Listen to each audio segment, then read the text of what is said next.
And we're live. Welcome to the writer's life, the place where you get the sight, sounds, smells, taste of my particular writer's life. Looking at my phone. And where you get the truth.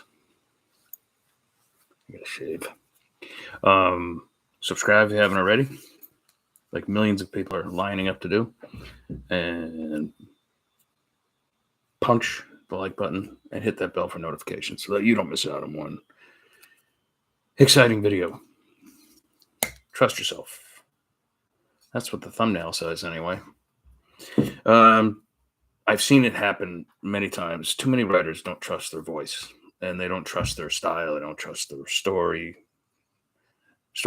They don't trust their sentences. They drive themselves crazy. They think that everything they write sucks, and they end up stifling themselves, and they end up in the end with a pistol barrel in their mouth, so to speak. Meaning they destroy their own career. I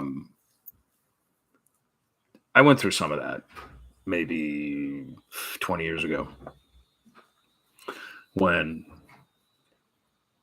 it was after I got my big deal, but nobody really bought the book. And so I was sort of back to square one. And I was like, well, maybe my writing sucks, right? And so I was writing this one novel over and again and over again and over again. It was my critical voice.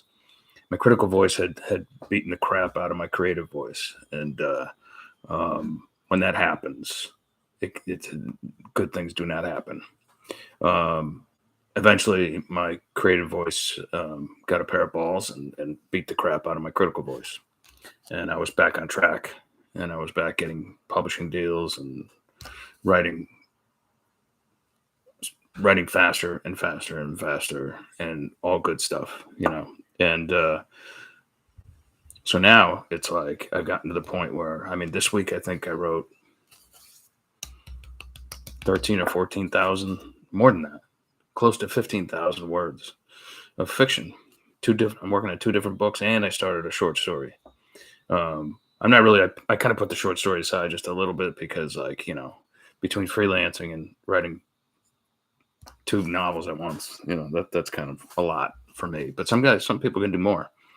In any case, but I've definitely learned through the years that you do not need to do draft after draft after draft after draft, and you just need to trust your creative voice initially, and edit as you go, and that's pretty much what comes off the typewriter is what you get. And it's so much more fun. It makes the process so much more fun. It's not labor anymore. It's just fun. It's almost like it's almost as fun as reading. You don't know what's happening next, and then you're like, oh my god, the character in your story just shot a cop, and she shouldn't have. She's such a sweet English lady, and so whatever. Anyway,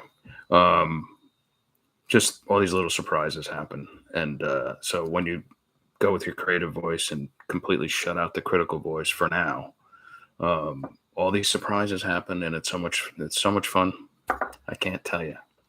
Anyway, that's all I wanted to say today. So try that.